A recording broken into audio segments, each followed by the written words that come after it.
لە سێبەری باوەڕدا بەشی دووەم نووسینی محەممەد فەتحوڵڵا گولەن.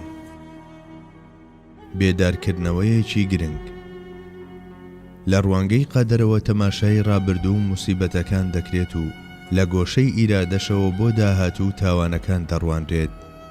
بە یارمەتی گۆشەنیگایەکی لەم شێوەیە ئادەمیزاد هەم سەبارەت بە بەڵاو موسیبەتەکانی ڕابردوو دەڵێت ئەوە قەدەری منە و بەمەش ڕەزامەندی دەنوێنێت و دووچاری نائومێدی نابێت، هەم بۆیشی دەردەکەوێت کە بەرپرسیارە لە دیاریکردن و دەستنیشانکردنی داهاتووی خۆی.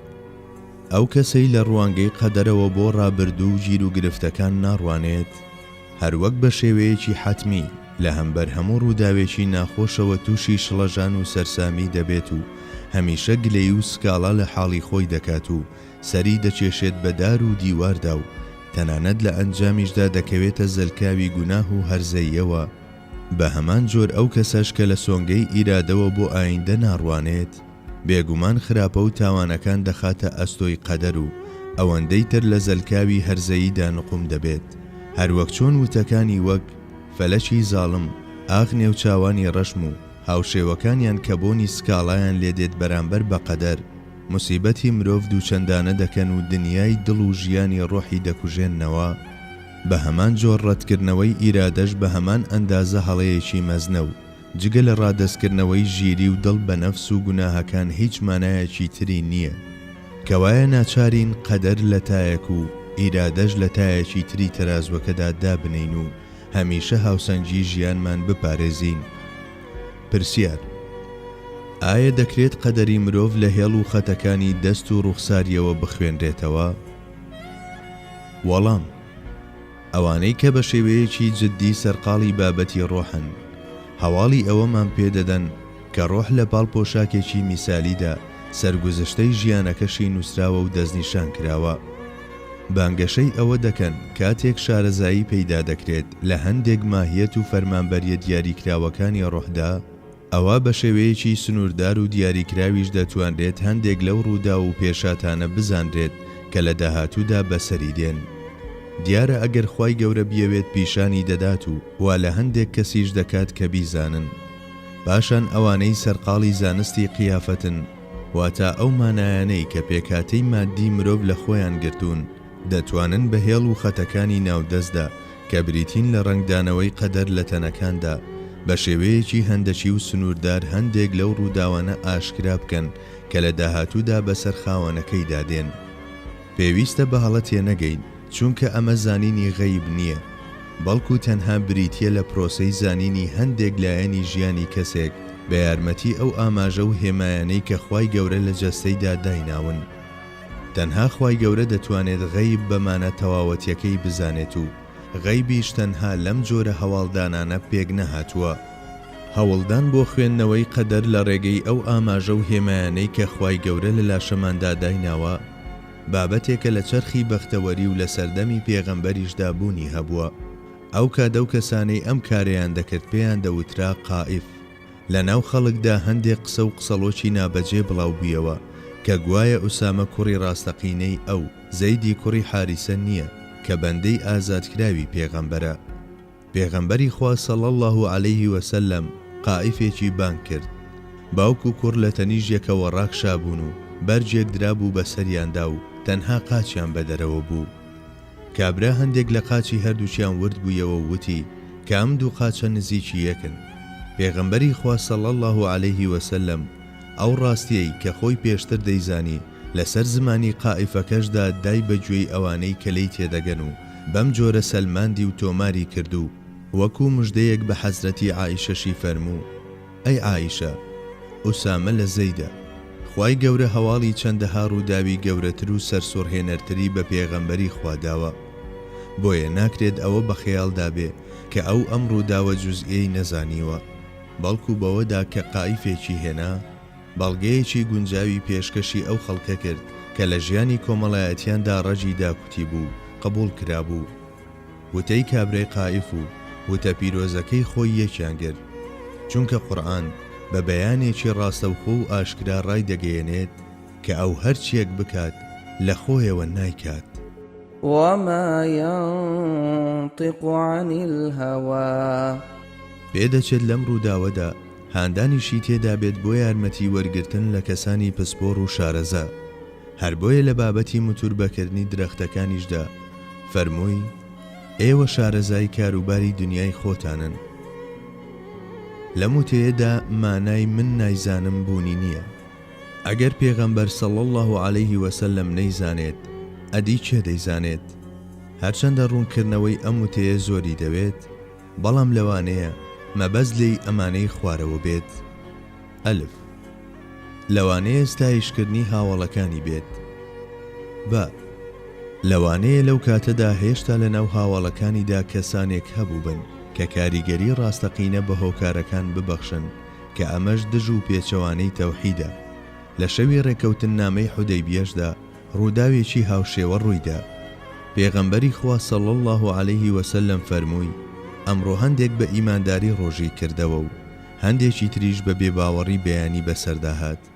کاتێک هۆکەیان لێپرسی فەرمووی چێوت بێتی ئەستێرەی شیعرا بارانی باراندووە ئەوە بە کافری ڕۆژی لێبووتەوە و چێژوت بێتی خوای گەورە باراندوویەتی ئەوە بە ئیمانداری بەیانی کردوێتەوە. بە وێنەی ئەمە لەم ڕۆژگارەشدا خەڵکی باوەڕیان وابوو ئەگەر نێرومەی خورمایەک کە ڕەگەزیان باش بێت لە یەک بدرێن بێگومان خورمایەکی باشیان لێدێتە بەرهەم. لەوانەیە پێغەمبەری خوا صلی الله علیه وسلم ویست بێتی لە ڕێگەی ئەم وانە ئەمەلیەوە پێیان بڵێت کە هەموو شتێک لە دەستی خوادایە و هۆکارەکان کاریگەریەکی زۆریان لەسەر ئەنجامەکان نییە. هەروەها بە وتەی ئێوە شارەزای کاروباری دنیای خۆتانن، ویستوێتی نیشانی بدات کە یاسایەکی وەکو پشتگوێخستنی تەواوەتی هۆکار و ئامرازەکان بوونی نییە. پا، لەبەر ئەوەی پێغەمبەری خوا صلی الله علیه وسلم پێغەمبەر و ئیمامی هەموو خەڵکیە هەتا قیامەت، ئەوە لەوانە بوو وتەی ئەو لەم بوارەدا وەکو دەستورێکی تەشریعی وەربگیرایە. ئەمە لە حاڵێکدا چەندین لایەنی ژیانی مرۆڤەیە کە پێویستیان بە تەشریع نییە یاخود تەنها بێدەنگبوون لە ئاستیاندا دەیانکات بەڕێپێدراو. هەروەها چەندین بابەتی تریشەن کە بۆ ئەزمون و کات بەجێهێڵراون.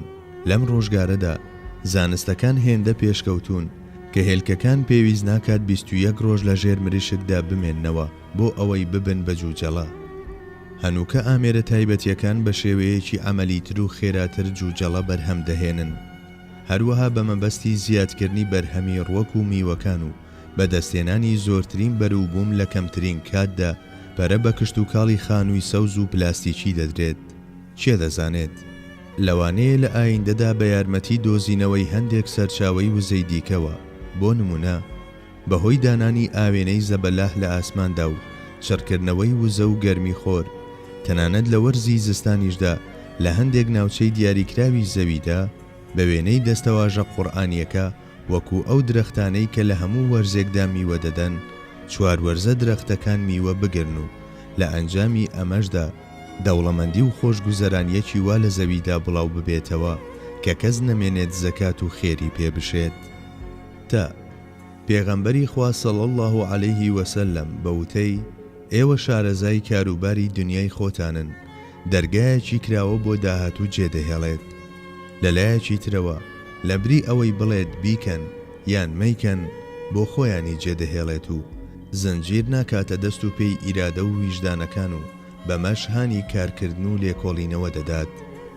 پوختەی قسە باوەڕ بە قەدەر پێداویستی و داخوازی ئیمانداری تەواوەتیە. چۆن باوەڕمان بەخوا و پێغەمبەران و کتێبە پیرۆزەکان و فریشتەکان و حەشر هەیە، دەبێت بە هەمان جۆر باوەڕیشمان بە قەدەر هەبێت. ئەم بناغانەی ئیمان بریتین لە بنچینە و ستونی ئەم ژیانەی ئێرەمان کە بڕیارە بەهۆیەوە بەختەوەری هەمیشەیی بەدەست بهێنین. کاتێک یەکێک لەم بناغانە دەلەرزێت، مانای وایە ئەو شتەمان لەرزاندووە کە دەمانەوێت دای بمەزرێنین و لەوانەیشە بە تەواوەتی خاپوورمان کردبێت. قورئان و فەرمودەکان بە چڕی لەسەر بابەتی قەدەر دەوەستن. پێدەچێت دوای بابەتی حەشر مەشیئەت و زانست و قەدەری خوایی زۆرترین لایەن بێت کە هەڵوێستەی لەسەر کرابێت. بابەتی قەدەر بەهۆی مانا و گرینجەکەیەوە لە فەرمودە پیرۆزەکاندا لە بری ئەوەی لەگەڵ پایەکانی دیکەی ئیماندا ناوی بهێنرێت، زیاتر لەو فەرمودانەدا باسکراوە کە پەیوەندیان بە ذاتی ئولوهیەت و ڕوونکردنەوەی سیفەتە خواییەکانەوە هەیە و لەگەڵ ئەواندا هێنراوە. ئەمەش مانای ئەوەیە کە ئەو ئیماندارەی دەیەوێت بەو جۆرە باوەڕ بەخوا بهێنێت کە خوا خۆی دەیەوێت، پێویستە و ناچارە باوەڕی بە قەدەریش هەبێت. بەواتایەکی تر باوەڕبوون بە قەدەر پێداویستی و داخوازی ئیمانی کامڵە بەخوا، واتە ئەو کەسەی ئیمانی بە قەدەر نییە باوەڕی بە زات و گەورەی خوایش بەو جۆرەی کە پێویستە نییە. هەر کەسە و بە گوێرەی ئاستی خۆی باوەڕی بە قەدەر هەیە، چونکە ناسینی خوای گەورە و پەیوەندی لەگەڵیدا لە ناو خەڵکیدا جۆرا و جۆرە. ئەو کەسەی هێشتا لە سەرەتای ڕێگادایە یاخود لە شوێنی خۆی چەقیوە، وەک یاسایەکی دینی لە قەدەر دەڕوانێت و بە شێوەیەکی تەقلیدی و لەبەر ئەوەی کە ناچارە وەکو پێشمەرجێک قبوڵی بکات باوەڕی بە قەدەر هەیە. بەڵام ئەو کەسەی کە ڕێگایەکی زۆری بڕیوە و لە قوڵاییەکاندا ڕۆچووە، لەبەر ئەوەی لە ناخی ویژدانیدا گەیشتووە بە ئاستی بینینی دەسەڵات و هەڵسوڕانی خوایی لە هەموو شتێکدا، جۆرێک لە تەجەلی فەرمودە پیرۆزەکەی دەبم بە چاوی بینەر و گوێی بیسەر و ئەو دەستەی کەشتی پێدەگرێت تێیدا ڕەنگ دەداتەوە و ئیدی هەرگیز گریمانی ڕازبوونی پێچەوانەکەی بە خەیاڵیشیدا نایەت و دەڵێت دەبینم ئەوە خوای گەورەیە کە تەنانەت پەنجەکانیشم دەجوڵێنێت. ئەمەش پەیوەندی بە هەستکردن و تێگەیشتن و ئاست و گۆشەنیگاوە هەیە. قەدەر شتێکی زانستی و ئەمەلی نییە، بەڵکو بابەتێکی ویژدان و مەحاڵە. چەندت پێخۆشە باسی تام و ناوەڕۆک و سوودەکانی هەنجوین بۆ کەسێک بکە کە تا ئێستا تامی نەکردووە، یان چەندت پێخۆشە بین و سەوڕوونی بکەرەوە. هەموو ئەمانە لە بواری ناساندنی تامی هەنجویندا بەو کەسە بە ئەندازەی کەوچکێک هەنگوین کە بکرێت بە دەمیەوە کاریگەری نابێت. لە کاتێکدا کە دەکرێت لە ڕێگەی شیکردنەوەی زانستیەوە بابەتەکانی وەکبوونی خوا و پێغەمبەرایەتی و قورئان متاڵا بکرێن، کەچی بابەتی قەدەر پێویستی بە هەڵدانەوەی لاپەڕەکانی ویژدان و شعوری ئیحسان بەو مانایەی کە مرۆڤ ڕاستەوخۆ لە کاروبارە خواییەکانەوە ببینێت و بناسێت هەیە. قەدەر بابەتێکی هەستیاری وایە کە دەکرێت پێیەکان تێیدا بخزێن. هەروەک مرۆڤ لە شوێنێکی خلیسکدا هەموو کاتێک گریمانی کەوتنی هەیە، قەدەری شەرێمێکی هەستیار و خلیسکە و مەترسی کەوتنی هەیە. تەنانەت هەندێک لە زانایان باسکردنی بابەتی قەدەریان لە قوتابیەکانیان قەدەغە کردووە. کاتێک لێیان پرسراوە ئەی ئەوە نییە خۆشت قسەی لەسەر دەکەیت، لە وەڵام داوتویانە بەڵێ منیش باسی دەکەم، بەڵام بە جۆرێک زارم دەکەمەوە وەک ئەوەی باڵندەیەک لەسەر سرم نیشت بێتەوە و لە ترسی ئەوەی نەوەک بفرێت هەموو گیانم دەلەرزێت، بۆ ئەوەی بیرۆکەی قەدەر بە کەسانی تر بگەیەندرێت، یان بۆ ئەوەی ببین بە خاوەنی بۆچوونێکی ڕاست و دروست لەسەری. پێویستە زۆر بەباشی ئەم چوار لایەنەی خوارەوە تێبگەین. باوەڕمان وایە کە لە چوارچێوەی ئەم چوار بناغەیەدا هەموو لایەنەکانی تایبەت بە قەدەر دەتوانرێت شی بکرێنەوە. 1. پلە و ئاستەکانی قەدەر، نەخشەی زانستی، نووسران، مەشیئەت، بەدیهاتن. 2. زانستی ڕەهای خوای گەورە، ڕابردوو داهاتوو ئێستا لە یەک خاڵدا دەبینێت. 3. ئیرادەی جوزئی، ماناکەی، ماهیەتەکەی، باڵگەکانی بوونی. 4. پەیوەندی نێوان قەدەر و جوزئی ئیختیاری و پێکەوە کۆکردنەوەیان.